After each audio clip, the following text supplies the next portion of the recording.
And back once again, only on Last Call. Last Call at the Alcohol, only on the Last Call YouTube channel. Joining me here on the line, this man will be once again fighting.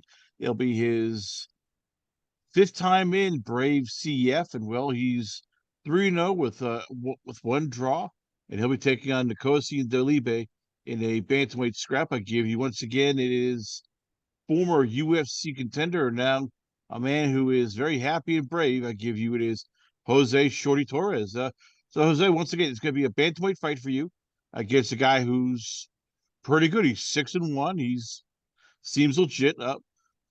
How do you feel bantamweight after all these years at flyweight? You kept saying you were a flyweight. How nice is it fighting a bantamweight where you have more time to put on weight, more time to eat a bit, more time not to just kill yourself?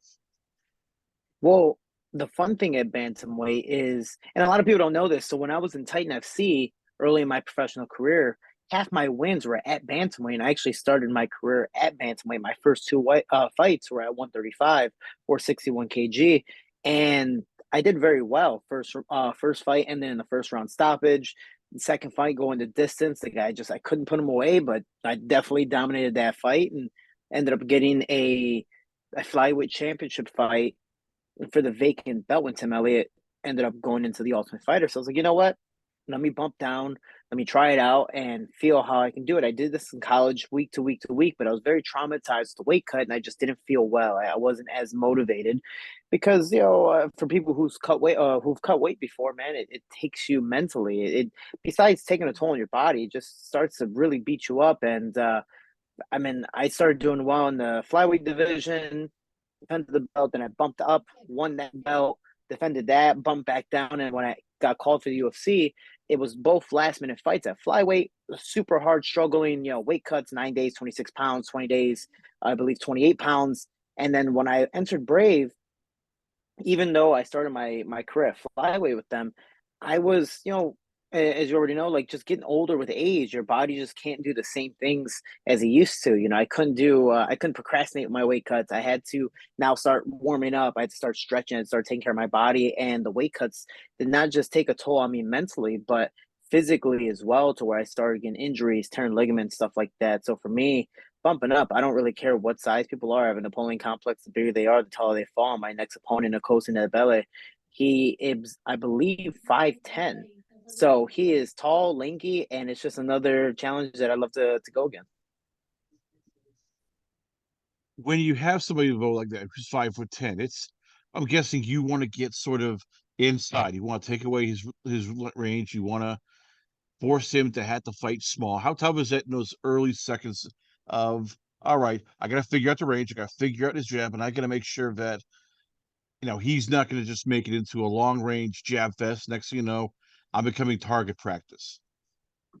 I mean, it's definitely hard. My last opponent, coincidentally, was also 5'10". So welcome to the Brave, bantamweight division where everyone is above like 5'9", which for me, I was like, hey guys, I'm just here. And, my last opponent was extremely aggressive to where he was he was kind of forward on and had that proper backward movement to Nicosia Nebele. My last opponent, I was able to take down no problem. He kind of gave it to me. I didn't really have to do anything. He walked towards me. Nicosia, on the other hand, keeps his distance very, very well. And he doesn't just, try to keep it standing, but when he gets on the ground, he's moving. My last opponent decided to hold on, which didn't really leave much room for me to, throw in some ground and pound or space to go for submissions. I went for some here and there, but he was very squirmy. And, he kept it safe. Nicosia, on the other hand, he's a live by the sword, die by the sword. So if he's trying to get up, he's doing everything possible to get away, which also leaves it himself open for a lot of ground and pound and submissions. So it's going to be a lot more difficult because it's a more action packed fight. But I think this one is actually a lot harder, even though his record, I believe, is only 6-1. My last opponent, 13-2, 6-1. But I think he's on a 5-fight or 4-fight winning streak with Brave, being able to knock out, I think, majority of those opponents. So for me, it's just it makes it that much more exciting. Plus, with Black Panther 2 that just came out, it's like, it's Namor versus Black Panther. So I'm excited for that too. I'm glad he brought up the part about DC State about wanting to get out, because how much do you like that when you have a guy like him? Because he's going to be, as I said, he's going to do everything possible. That means you can sort of tease him to basically get that submission where, oh, don't worry about this arm. I'm focusing on the head. Next thing you know, you're catching him in an armbar, or he's worried about the head. Next thing you know, you're catching him in a leg lock, or he's worried about the legs and the arms, and you catch him with a triangle. Like, how much easier is that when you have a guy who it's just, I gotta get up, I gotta get up, I gotta keep moving, and you can set something up because he's just so desperate he wants to get back to his feet. Well, there's the pros and cons in it. I might, let's say I do take him down and he's actively trying to get up. The pro is, it leaves me a lot more room to, throwing ground and pound, go for submissions. And even if I have to, depending on where the fight's going and the end of the round, I can kind of force a submission. The only problem with that is, I also have to multitask and keep him down the entire time while also trying to look for all the above, which makes it a lot more tiring. For my last fight, I mean, he kind of held me down. I went for stuff when I could. When I got up, it was no problem for him. He was exhausted because he's just, holding on for dear life. But when the Kosi, he's gonna try to get away. And once he gets back on his feet, that's Ice his bread and butter. That's where water he wants to fight. or like an So ice we'll see pack how it goes. that will cool you down. It's like a pack of cookies. Sort of. I'll go back to this fight in a bit. Take me just to Brave overall, because you signed with them after UFC. You've now made it a career. Like, what is it about them that they just for you, they're home, that they're the place you want to be? Oh man, the biggest thing, especially when I left the UFC, growing up, especially here in the States, that's all you know is the UFC. Yes, you know a little bit about Bellator and some other promotions, but in general, UFC is all you know. And by the time I got up there, I wasn't respected. Oh yeah, so Neither was that's I paid probably well. or you can take off Brave your definitely socks. Yeah, I think so respected too. me a lot more, As long gave as me a lot more to go you with both it, put them on before and you go to they the also paid bathroom, me that'll really be well. good. So I mean, they really do help and take care of their fighters, and it's not just So if I push down, is say it. that when you have? I'm They not gonna do do it, take but care that's of a when you have lot of belly pain. their. I don't know who's talking in It's the right background, there. but it's really I'm not loud. gonna touch. No, no. I'm just asking. Yeah, we're unfortunately we're here to in more of a location where unfortunately we have a lot of shows going on. But once again, we got Jose Shorty Torres here on the show. Uh, if you're, as so you said, they take care of you. Like, how are they taking care of you? Like, what are they doing that's different from the UFC? Well, they definitely don't give me last minute fights, which I'm very happy about. And if they do, there's a lot of incentives with that compared to the UFC. I took two last minute fights, and out of nowhere, I get cut. Francis Ngannou's talking, about how Dana White's trying to belittle him, put him down. He's trying to change the game behind the scenes. I tried to say one thing about the promotion, and I got released, and that was, hey, I made an assumption that they're going to start cutting the flyweight division because of my business mindset, and I ended up being right. I wish I wasn't, but because of that, I got cut and really demoralized with that. So with Brave, man, besides just paying me well, the respect factor that they put with it, and not just me being the co or the main event or even feature fight of the night, they treat everyone, if you're first in the card or last in the card, the exact same because they know they can't have an event without the fighters. And it is completely what I expected the UFC to do for me, but I got the exact opposite when I was in that promotion. Brave treats me every way I believe a professional fighter should be treated. That was immensely though, getting over the hump of getting cut by the UFC, because at the end of the day, that was your dream. That's what you wanted to do. And I know that you've made peace with it, but how long did it take to make peace with it? It took a very long time. And I mean, it bugs me every once in a great while, but that's more of kind of like those little triggers. I'm like, all right, guys, I get it. We're in the States. It's all you know is UFC, especially now. It's like, hey, you won your last fight. You think you're going to end up back in UFC? Or, hey, you got this. You're going to end up back in UFC. And again, in the States, it's all we know is that's the pinnacle of the sport. The only problem is people don't realize that in Bellator, in Brave, in KSW, Ryzen, all the ONE FC, all these other promotions, they pay a lot more. They respect their fighters a lot more and they showcase them a lot better. It just is not in the States, which again, to the Americans, it doesn't look as productive or look as well. But I mean, in general, man, it definitely took a toll on me, especially when I fought Amir Abazi my first fight. I didn't want to fight, even though I was getting a great opportunity, I was getting a great chance. Mentally, I was still trying to overcome like this isn't the UFC, so I'm not fighting great, talented people. And then out of nowhere, I fight Amir Abazi, which was a tough opponent. I beat him his very first loss, and now I believe he's ranked number 6 or around that top 10 in the UFC. And it shows the quality of fighters that Brave has that wanted to go to the UFC, and now they're dominating. You look at Kazmat Chimaev; he was part of Brave. He was on the verge of getting a title shot. Then he goes to the UFC, and look at him now, pretty much top 3 in the world in his division.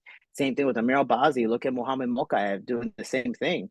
You know, kind of like my little brother, you know, trying to dominate and get to the top 15. So there's some high level guys a part of Brave. They're going to start to realize that, man, Brave is that promotion to stay with, and they treat me really, really well, and I'm excited to see what happens next this year. This fight coming up is going to be in Israel, March 23rd. It's become a MMA hotbed. How nice is it when you go overseas and they treat you like a rock star? They're looking at MMA fighters and going, "You're the big, you know, the kings. You're the NBA players. You're the NFL players." Like you, how nice is it when people know you and actually go, "Oh, I've seen your fights. I follow you. I'm a big fan." It is really nice because, you know, when I depending on where you go in the States, like, you don't get recognized. Some people, if you're a hardcore fight fan, know about Titan, know about the UFC, know about Brave. It's awesome. But then when I go overseas, especially since Brave is based out of there and they've traveled to the most countries in the world to compared to every other promotion, I go to Bahrain, I go to the Middle East, I go to certain countries, and they're like, "Oh, Jose Shorty Torres," or I'll see my face or my poster on a gigantic building that, you know, goes from, you know, floor 1 all the way to floor 20. And I'm just like, "Oh, this is huge. There's no reason why my head should be this big. It's already big enough, but this is great." Like, it's crazy how when I go overseas, like, people there's a different support system here in the United States. It's more of a competition. It's a land of opportunity. So everyone's at a race to get to the top, and we're going to use each other to get there. And once I don't need you anymore later, overseas, everyone's trying to get there. But if they know one guy is going to do it, then cool, man. If we all got to jump off a cliff to help you succeed, we're going to do it. And so the support system is phenomenal. You look at Canelo with Mexico, you look at Manny Pacquiao with the Philippines, Conor McGregor in Ireland, you know, me going overseas and being a respected American is a huge thing, and I love every single country I've been able to, and all the people have treated me extremely humbly and generously. Last question before I let you go. It's once again you versus Dick Andabele. And you mentioned before, he's 5'10". He loves to move. He loves to squirm. How big is this for you? This fight comes down to just patience in terms of you know what's going to happen. He's going to make a mistake. It might take the first round, second round, third round, but for you, how much of this fight is just okay? It will come. There will be a moment when I can take the advantage and I can just you know, get my submission, get my knockout, get the chance to put him away. I think with him, because he's so naturally patient, he's long, he's able to really keep his distance.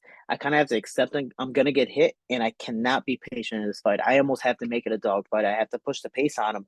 It's kind of like almost saying how you would fight Tyron Woodley. Back in the day, Tyron Woodley, everyone was so afraid of his power, so they decided not to get close to him. Plus, he was a high level wrestler, so even if you got close to him trying to take him down, it was going to be a battle in itself. But when you started to notice that he was bad on his back foot, or the same thing with Donald Cerrone, that he was bad on his back foot and so many others, it's a whole different game. You're not letting them fight at their pace. Nicole Bella is a guy that fights at his pace. But for me, I have a 5 round gas tank that just somehow never seems to end. And I don't mind taking shots, but if I stay at the distance that he's used to and wait patiently for, you know, possibly a mistake, it's going to be a long and possibly boring fight. And that's not my style. So for me, I have to push the pace and I have to make it a dogfight and make it, even if it is a stand-up fight, I have to make it a phone booth type of war. Once again, ladies and gentlemen, we're proud to have on the show. It gives you none other than Jose Shorty Torres. Jose, before we let you go, where can fans check you out at? Where is the Twitter page, Instagram, the website, and who are the sponsors going to be for this fight coming up on March 23rd?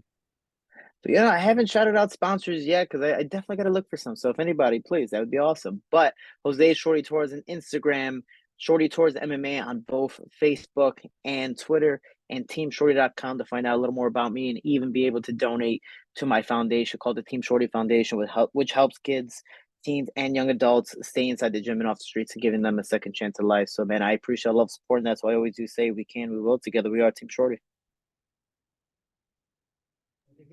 Jose Torres, Shorty Torres, ladies and gentlemen, once again, always on a pleasure. Have you on the show. We come back. Got a lot more going on here. Only on its last call. Last call at the alcohol. Only on the Last Call YouTube channel.